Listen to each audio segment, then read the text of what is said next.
अच्छा होगा कि आप अकेले ही अपने मायके की शादी में चली जाओ। कहीं रोहित के साथ जाने के चक्कर में आप शादी में ही ना जा पाओ। मैं अपने बेटे को जानती हूँ, वो मेरे साथ ही जाएगा। इसलिए मेरी चिंता छोड़ो और तुम अकेले अपने मायके की शादी में जाने की तैयारी करो।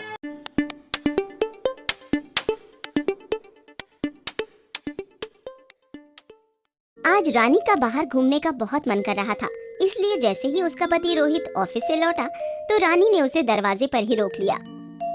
रोहित, मेरा आज बाहर घूमने का बहुत मन कर रहा है, लेकिन चलो आज हम मॉल में घूमने जाते हैं और आज रात का खाना हम बाहर ही खाएंगे। पर रानी, मैं अभी अभी ऑफिस से लौटा हूँ और बहुत थक भी गया हूँ। हम एक काम करते हैं, हम संडे को घूमने चलते हैं। संडे आने में तो अभी 2 दिन बाकी हैं। मैं सारा दिन घर में रहकर बोर हो जाती हूँ। मुझे तो आज घूमने के लिए ले ही जाना पड़ेगा। क्यों मेरे बेटे को तंग कर रही है? वो अभी अभी ऑफिस से लौटा है और कितना थका हुआ है। आ बेटा, मैं तुझे खाना खिलाती हूँ। ऐसा कहकर मंगला अपने बेटे को अंदर खाना खिलाने ले गई। ये देखकर रानी को बहुत गुस्सा आया। सासू माँ, आपने मेरा घूमने का प्लान खराब करके अच्छा नहीं किया। अब देखो मैं क्या करती हूँ। अगली सुबह मंगला अस्पताल जाने के लिए तैयार थी और अपने बेटे रोहित का इंतजार कर रही थी। तभी रानी वहाँ आई। अरे सासू माँ, आप अभी तक अस्पताल नहीं गई? मैं अपने बेटे का इंतजार कर रही हूँ, पर आपका बेटा तो सुबह ही चला गया। असल में मुझे अपनी नई साड़ी का ब्लाउज सिलने के लिए देना था, पर उसके लिए मुझे बहुत दूर जाना पड़ता। इसलिए मैंने रोहित से कहा कि वो ऑफिस जाते हुए रास्ते में दर्जी को ब्लाउज का कपड़ा देता हुआ जाए, पर मैंने उससे कहा था कि आज मुझे अस्पताल जाना है। कोई बात नहीं, आप ऑटो रिक्शा से चले जाओ। इस तरह सास बहू में रोहित के समय को लेकर खींचतान चलती रहती थी। ऐसे ही एक बार रानी और मंगला दोनों के मायके में शादी का फंक्शन था और दोनों ही उस शादी में रोहित के साथ जाना चाहती थी। सासू माँ, रोहित मेरे साथ मेरे मायके के फंक्शन में ही जाएगा। अच्छा होगा कि आप अकेले ही अपने मायके की शादी में चली जाओ। कहीं रोहित के साथ जाने के चक्कर में आप शादी में ही ना जा पाओ। मैं अपने बेटे को जानती हूँ, वो मेरे साथ ही जाएगा। इसलिए मेरी चिंता छोड़ो और तुम अकेले अपने मायके की शादी में जाने की तैयारी करो।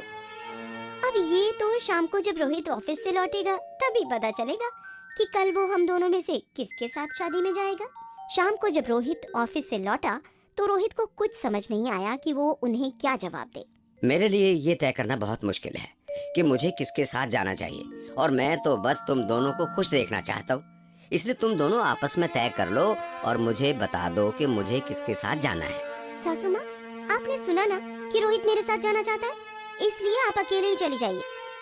मैं अपने बेटे को जानती हूँ, वो तुझे दुखी नहीं करना चाहता, इसलिए वो खुलकर बोल नहीं पा रहा है, पर असल में वो मेरे साथ जाना चाहता है। वैसे भी रोहित, अगर आज तेरे पिताजी जिंदा होते तो मैं तुझे बिल्कुल तंग नहीं करती। सासू माँ, आप हर बार ससुर जी का नाम लेकर रोहित को अपने साथ ले जाती हैं, लेकिन इस बार मैं ऐसा नहीं होने दूंगी। रोहित मेरा पति है, उस पर मेरा हक है और मैं उसकी माँ हूँ, इसलिए उस पर पहला हक मेरा है। अगर आपने ऐसे ही करना था तो आपने उसकी शादी क्यों कराई? मुझे क्या पता था शादी के बाद तुम मेरे बेटे को मुझसे दूर कर दोगी, और मुझे पता होता कि अपने ही पति के साथ कहीं जाने के लिए मुझे आपकी परमिशन चाहिए होगी तो मैं ये शादी ही नहीं करती। बहस करते करते दोनों रोने लगी और अपने अपने कमरे में चली गईं। उस दिन कोई भी अपने मायके के फंक्शन में नहीं गया। फिर अगली सुबह रानी ने रोहित और अपनी सास से कहा, मैं बंटवारा करना चाहती हूँ। रानी, ये तुम क्या कह रही हो? तुम होश में तो हो? इतनी छोटी सी बात के लिए तुम इस घर का बंटवारा करना चाहती हो? मुझे तो पहले से ही इस लड़की पर शक था और आज इसने मेरा शक यकीन में बदल दिया। इस घर का बंटवारा कभी नहीं होगा। आप दोनों मुझे गलत समझ रहे हैं। रोहित, मैं इस घर का नहीं बल्कि तुम्हारा बंटवारा करने की बात कर रही हूँ। तुम्हारा बंटवारा करना बहुत जरूरी है, क्योंकि आए दिन तुम्हें लेकर मेरी और सासू माँ की लड़ाई होती रहती है। इसलिए एक बार बैठकर हम तीनों तुम्हारा बंटवारा कर लेते हैं। सही बात है, एक बार तुम्हारे समय का बंटवारा हो गया तो फिर किसी को कोई परेशानी नहीं होगी। ठीक है, जैसे मैंने पहले भी कहा, मैं बस तुम दोनों को खुश देखना चाहता हूँ, इसलिए तुम दोनों का जैसा मन करे या जैसा तुम्हें ठीक लगे वो करो। ठीक है, तो आज से रोहित सुबह 6 बजे से लेकर शाम को 6 बजे तक मेरे साथ रहेगा और तुम उसे अपना कोई भी काम करने के लिए नहीं कहोगी। और शाम 6 बजे से लेकर अगले दिन सुबह 6 बजे तक रोहित मेरे साथ रहेगा और आप उसे अपना कोई भी काम करने के लिए नहीं कहेंगी। इस तरह सास बहू ने रोहित के समय का बंटवारा कर लिया। अब 12 घंटे रोहित अपनी माँ को कभी अस्पताल लेकर जाता, कभी मंदिर लेकर जाता, कभी शॉपिंग कराता, तो कभी उनके दूसरे किसी काम में मदद करता, और 12 घंटे अपनी पत्नी के साथ घूमता, शॉपिंग करता और उसके बाकी कामों में उसका साथ देता। सास बहू इस बंटवारे से बहुत खुश थी, लेकिन इस सब में रोहित बहुत थक जाता था। क्या बात है रोहित, आजकल तुम बहुत थके थके से रहते हो?